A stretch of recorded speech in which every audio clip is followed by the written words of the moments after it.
कमला horror story. ये कहानी आज से करीब 30 साल पुरानी है। 1990 में कमला की ज़िंदगी में सब कुछ ठीक चल रहा था। उसकी शादी को भी 6 ही महीने हुए थे। कमला जब छोटी थी तभी उसके माँ बाप गुजर गए थे और कमला को उसके चाचा चाची ने ही पाल पोस कर बड़ा किया था और फिर उसकी शादी कर दी थी। मगर शादी के 6 महीने बाद ही उसके पति अचानक से कहीं गायब हो गए। कमला और उसके घर वालों ने कमला के पति को बहुत ढूंढा, लेकिन उनका कहीं पता नहीं चला और इसी तरह कई महीने बीत गए और कमला भी हमेशा परेशान रहने लगी। एक तो उसके माँ बाप बचपन में ही गुजर गए और फिर अब पति भी कहीं गायब हो गए थे। ये सब सोच सोच कर वो हमेशा अपने आप को कोसती रहती। जिन चाचा चाची ने उसे पाला था उनसे कमला का ये दुख देखा नहीं जा रहा था। तब उन्होंने कमला को दूसरी शादी करने की सलाह दी तो कमला ने साफ साफ मना कर दिया और बोली, मैं बहुत ही मनहूस हूँ। जो भी मेरे पास आता है या तो वो इस दुनिया से चला जाता है या कहीं गायब हो जाता है। मगर कमला के चाचा ने कमला को बड़े प्यार से समझाया और कहा कि इसमें तुम्हारी कोई गलती नहीं है और अब अपने आप को कोसना बंद करो और अपनी नई ज़िंदगी की शुरुआत करो। बहुत समझाने के बाद कमला ने शादी के लिए हाँ कर दी और उसके चाचा चाची ने कमला की शादी शर्मा परिवार के बेटे दिवाकर से कर दी ताकि कमला का ध्यान रखने के लिए हमेशा कोई उसके पास हो। दिवाकर ने कमला को इस मुश्किल समय में भी संभाला और वो थोड़ा बेहतर महसूस करने लगी। कमला अपने नए घर में अपनी ज़िंदगी को एडजस्ट करना सीख ही रही थी कि धीरे धीरे फिर वह खुश रहने लगी। पूरा परिवार उसका बहुत ख्याल रखता था, पर धीरे धीरे चीज़ बदलने लगी। एक दिन कमला जब सो रही थी तो किसी के रोने की आवाज़ उसके कानों में आई और अचानक से उसकी आंख खुल गई और उसने अपने बगल में देखा तो दिवाकर अभी भी सो रहा था और कमरे में उन दोनों के अलावा और कोई नहीं था। उसे वो आवाज़ फिर से आई, लेकिन अभी भी उसे कोई भी दिखाई नहीं दे रहा था। उसने इसे अपना वहम समझा और चुपचाप वैसे ही सो गई। लेकिन उस दिन के बाद उसे अक्सर ये आवाज़ें लगातार आने लगी। उसे ऐसा लगने लगा कि ये आवाज़ें शायद उसके पहले पति की हैं, जो कि दर्द में चीख रहे हैं और उससे मदद मांग रहे हैं। कमला अब घबरा चुकी थी। उसने ये बात अपने पति दिवाकर को बताई। दिवाकर ने ये उसका वहम समझा और उससे कहा कि शायद ये इसलिए हो रहा है क्योंकि वो अपने पति को बहुत मिस कर रही है। धीरे धीरे कमला की तबीयत भी खराब रहने लगी। उसे हर वक्त गुस्सा आने लगा। वो छोटी छोटी बातों पर चिढ़ जाती। अगर कोई भी उसको किसी काम के लिए मना करता तो वो उसे जान से मारकर खाने की धमकी देने लगती। सबको लगा कि उसके पहले पति के खो जाने का दुख उसके दिमाग पर हावी हो गया है। लेकिन इन सब के बीच कमला को वो आवाज़ें अभी भी आ रही थी। एक दिन वो आवाज़ हवेली के एक कमरे से आ रही थी।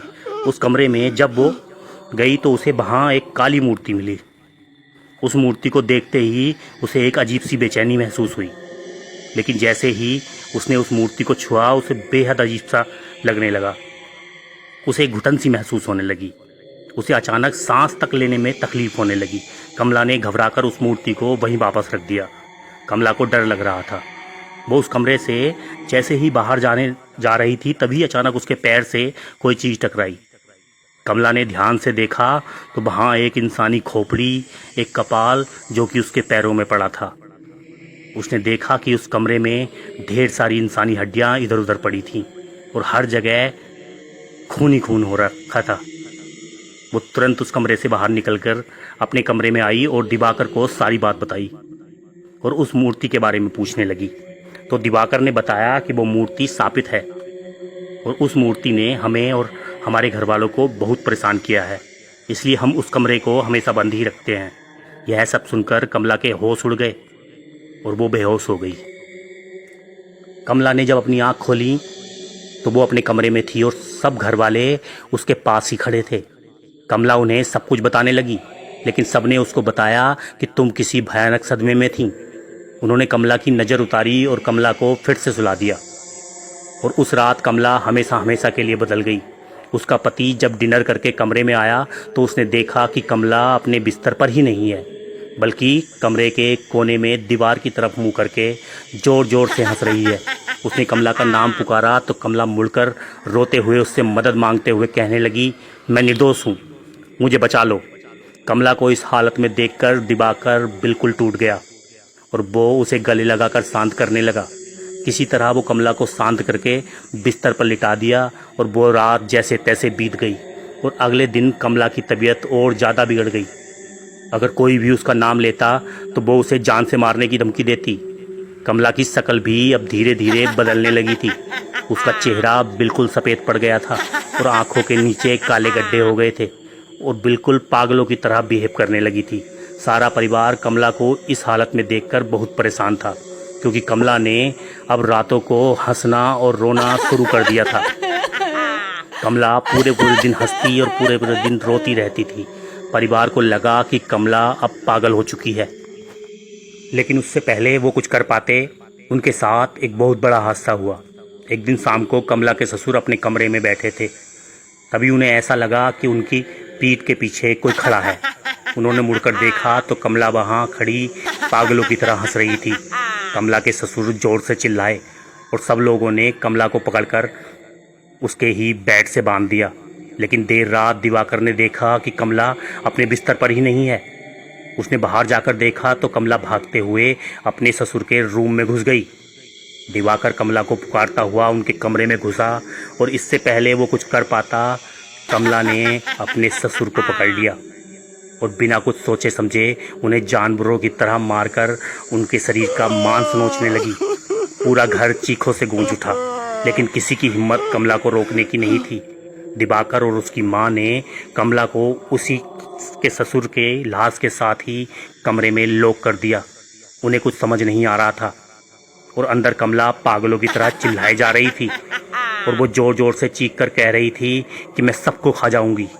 दिवाकर की माँ को समझ आ गया कि कमला पर कोई काला साया आ गया है या वो खुद एक चुड़ैल बन चुकी है, जिसे रोक पाना अब शायद असंभव था।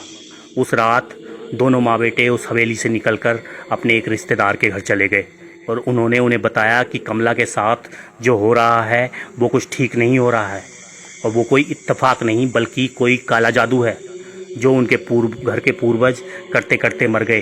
उन्होंने बताया कि उनके घर में एक शैतानी मूर्ति है जो कि शापित है और उसी शैतान का साया कमला पर आ गया है और अब वो किसी को भी नहीं छोड़ेगी। कुछ दिन बाद उस हवेली से 4 डेड बॉडी मिली, दिवाकर और उसके पेरेंट्स और कमला की। लोग कहते हैं कि कमला आज भी उसी हवेली में भटकती है और वो किसी को भी नहीं बख्शती। अगर कोई भी उसकी हवेली में गया तो वो आज तक भी जिंदा बच के नहीं आया। इसलिए आज भी कमला की वो हवेली वीरान पड़ी हुई है।